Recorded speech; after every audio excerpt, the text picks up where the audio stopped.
Salut, c'est Cosmic Watch. Aujourd'hui, on va voir comment fabriquer un manche de couteau à partir d'une lame avec une soie.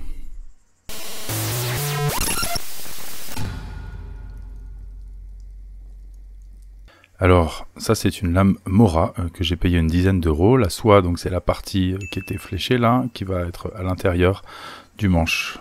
Comme matériau, j'utilise du buis que j'ai coupé il y a quelques années, que j'ai laissé sécher tranquillement.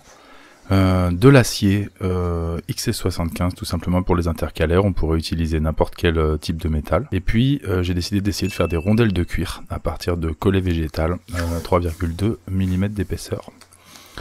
Donc d'abord je protège la lame avec un scotch un peu épais. Ensuite je regarde, je me donne une idée de la largeur et de la hauteur maximum du manche. Puis je vais me découper la garde et puis un intercalaire. À partir de cette plaque d'acier. Alors là je le coupe à la main, évidemment c'est un peu plus long qu'avec avec une disqueuse.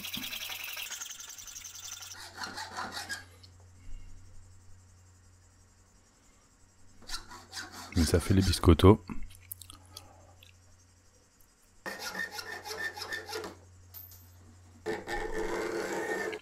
Alors il y a une pièce qui sera plus petite, qui sera devant, au contact de la lame, le ricasso. Et puis il y aura une pièce un peu plus épaisse qui sera un intercalaire entre le cuir et le bois. Voilà à peu près la taille de la pièce. Pour les morceaux de cuir, tout simplement, je les dessine et je les découpe au cutter.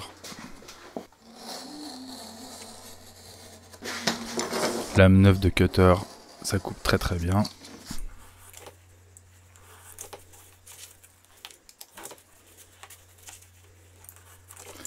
Donc là j'ai 9 pièces de cuir 3,2 mm, c'est une épaisseur qui me paraît suffisante. Voilà, l'idée c'est vraiment d'avoir la pince entre le pouce et l'index qui est au contact du cuir, donc pour meilleure grippe. Bon, il y a un côté esthétique aussi bien sûr.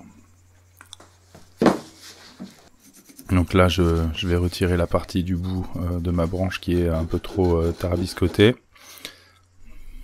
Et donc je me coupe une partie qui est quand même assez droite. Alors la taille de mon morceau de buis me fait prendre un risque parce que du coup le centre de la branche va faire partie du manche. En général quand les manches fendent, c'est à partir du centre. Donc voilà, c'est un risque que j'ai pris. Pour mon premier manche sur soie, je me suis dit que je pouvais prendre ce genre de risque, vu la qualité modérée, on va dire, du résultat final. Voilà mes matériaux. Voilà mes matières premières. Donc là je fais une petite erreur, c'est-à-dire que je mets en place, c'est-à-dire que j'arrondis déjà la première pièce en métal qui sera sur le manche. En fait ça serait beaucoup plus simple de percer d'abord, de faire ma fente avant avec un morceau plus carré, ça serait plus facile à coincer dans l'étau, plus facile à percer.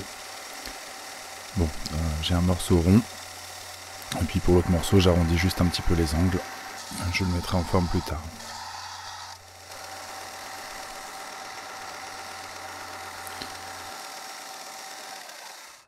Voilà, comme je disais, là c'est un petit peu plus compliqué à coincer pour le percer. Alors malheureusement, cette lame est très fine, elle fait 2 mm d'épaisseur, donc la soie aussi. Et je n'avais que des forêts qui descendaient jusqu'à 3 mm. Donc du coup, mon jour dans la pièce pour faire passer la lame va être un peu trop grand. Et vous allez voir qu'au niveau finition, ça va être un petit peu limite. Donc vérifiez quand vous avez une soie que vous avez des forêts et des petites limes qui font le même diamètre que votre lame, pas plus quoi. Voilà, donc cette partie un peu abîmée sera cachée de toute façon au contact du cuir. Voilà. Je fais des essais d'ajustage, donc évidemment là c'est encore un peu trop étroit. Donc ça c'est des petites limes à acier, hein. J'ai acheté un petit coffret qui m'a coûté 3 fois rien dans un magasin de bricolage. Évidemment c'est sans doute moins performant que des limes haut de gamme, mais pour ce genre de petit travail, moi ça me paraît suffisant. Malheureusement c'est comme je disais, c'est un petit peu trop gros en diamètre. Je pense que la prochaine fois je me prendrai plutôt une lame un peu plus épaisse plutôt que de changer tout mon matériel, de racheter des limes. Donc là c'est le deuxième morceau. Hop. Lui, celui-là, il a besoin d'être un peu moins ajusté. Idéalement, c'est très bien ajusté, mais de toute façon, ça va être encollé. Donc s'il y a un petit peu de jeu, c'est pas trop grave. Voilà, on a les trous de la bonne taille. Là pour le cuir, je fais un trou à la perceuse avant de finir au cutter. C'est pas forcément nécessaire de faire le trou à la perceuse. Honnêtement, si c'était à refaire, je ferais directement mes jours au cutter. Voilà, mon sandwich de cuir et de métal qui est en place. Donc là, je fais le trou pour faire passer la soie dans la partie bois du manche. Donc évidemment, ça va être un trou borgne, puisque la soie ne va pas jusqu'au bout du manche. Hein. Ce n'est pas un couteau soie intégral, comme on dit. Et donc là, pour agrandir le trou, je fais différents essais. À la lime, ça marche pas terrible. À la Dremel, c'est pas mal pour le départ, avec cet embout là. Mais en fin de compte, c'est pas assez profond, ça permet pas d'aller assez profond. En fait, le moyen le plus simple que j'ai trouvé, c'est d'utiliser un foret, donc que j'ai d'abord monté sur la Dremel, puis finalement j'ai mis carrément sur la perceuse à colonne. De la même manière, l'idéal c'est que ça soit quand même assez ajusté sur la soie, mais s'il y a un petit peu de jeu, c'est pas non plus un drame. L'époxy, au moment de l'encollage, devrait faire office de stabilisation. Voilà, je rends un petit peu plus fin encore la partie initiale du couteau, la garde. Comme vous avez vu, je le trempe dans l'eau pour pas que ça chauffe trop. Et voilà le sandwich tel ce à quoi il ressemble. Donc là, je vais me fabriquer ma presse. Vous allez voir, c'est hyper simple. Donc, une tige filetée, une planche et un écrou à oreille. N'importe quelle planche fait l'affaire. Hein. Je fais des trous bien sûr en face les uns des autres sur les deux bouts de planche pour pouvoir enfiler ma tige filetée. Je découpe ma tige filetée pour avoir plusieurs points de serrage. Il y en a qui utilisent seulement 2. Moi j'en ai mis 4. Peut-être un petit peu overkill, mais bon. Voilà.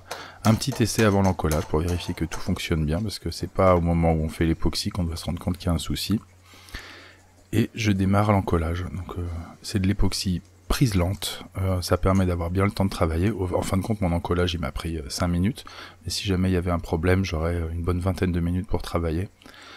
Et je mets de l'époxy sur les deux faces de chaque tranche du sandwich. Et donc je remplis bien mon trou dans le manche en bois pour qu'il n'y ait pas de vide. Ça permettra que la soie soit bien calée. Et donc ensuite je serre bien.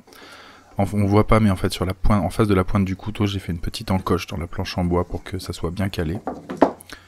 Et comme c'est de la prise lente, on laisse sécher bien 12 heures minimum. Moi je laisse sécher carrément 24 heures. Voilà ce que ça donne une fois que ça a séché.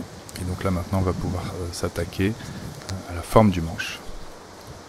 Alors c'est surtout pour le fun, mais j'ai commencé par découper un petit peu ça au couteau avec le Mora numéro 1, donc qui est en fait le couteau qui est le couteau qui a la même lame qui est vendu industriellement. Donc c'est une grossière ébauche du manche, ça permet d'économiser un peu des abrasifs. Et puis de toute façon tailler du bois avec un couteau, c'est une chose que j'aime bien, vous le savez. Voilà, l'ébauche est à peu près en forme, donc maintenant on va pouvoir passer au combiné ponceur. Alors évidemment tout ce que vous voyez en termes d'abrasif, c'est faisable avec lime et papier de verre, hein. Mais bon, j'ai un combiné de ponceur donc je l'utilise. Au final, tout ce dont vous avez vraiment besoin en termes d'outillage, c'est une scie à métaux, une lime, du papier de verre et une perceuse. En dehors de ça, tout le reste c'est du confort, hein. Donc là je fais ma mise en forme. J'ai en tête depuis le début quel type de forme de manche je veux faire. Faut faire attention à pas se laisser emballer pendant le travail sur le combiné. Faut pas trop improviser. Je pense que c'est important de savoir un peu où on veut aller.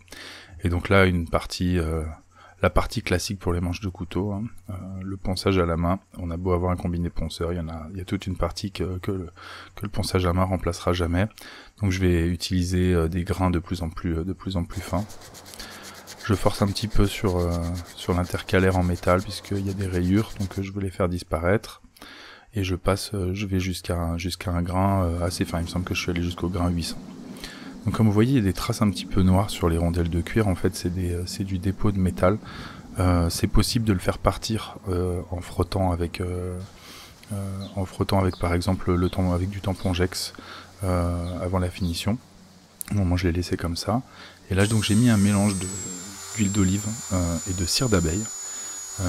Et là je lustre avec la Dremel avec un tissu en frottant très vite, ça serait tout à fait le même résultat, hein.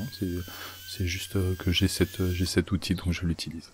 Je remets un petit coup d'huile d'olive plus cire d'abeille donc que je mélange en les faisant fondre au micro-ondes, hein. Je laisse reposer pendant une 12aine d'heures. J'essuie et là je sors ma lame, je la nettoie, je sais plus si c'était de l'acétone ou de l'alcool. Et voilà à quoi ressemble le couteau. Donc le grain du bois est plutôt joli, le rendu du cuir est plutôt sympa. Vous allez voir par contre qu'il y a quand même un jour entre la lame et la garde, qui malheureusement, il y a une petite flèche qui va s'afficher sur votre écran, qui malheureusement est le principal problème de finition. Bon, je voulais un manche un petit peu plus épais, un petit peu plus haut, un tout petit poil plus long que l'original, et donc mission accomplie. Ouah, pouf, là vous voyez le jour, vous voyez ça fait quand même pas très pro, il vaut mieux avoir forêt et lime qui font le même diamètre, voire moins que l'épaisseur de votre soie. Un petit aiguisage. Et puis test de coupe et derrière petit test d'ergonomie. Je suis assez impatient quand même de voir ce que ça va donner. Bon, c'est une lame Mora, aucun doute, ça coupe très bien. Et donc pour la coupe au bois, donc coupe à pleine main, ça remplit parfaitement ma main. Heureusement, c'est un manche que j'ai fait pour moi. Position inversée, c'est très confortable.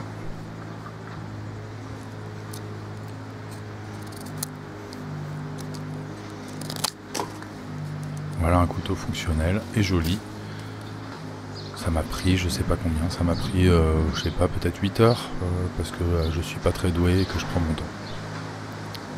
Voilà, j'espère que ça vous a intéressé, n'hésitez pas si vous avez des questions, et puis on se retrouve bientôt sur ma chaîne pour de nouvelles aventures.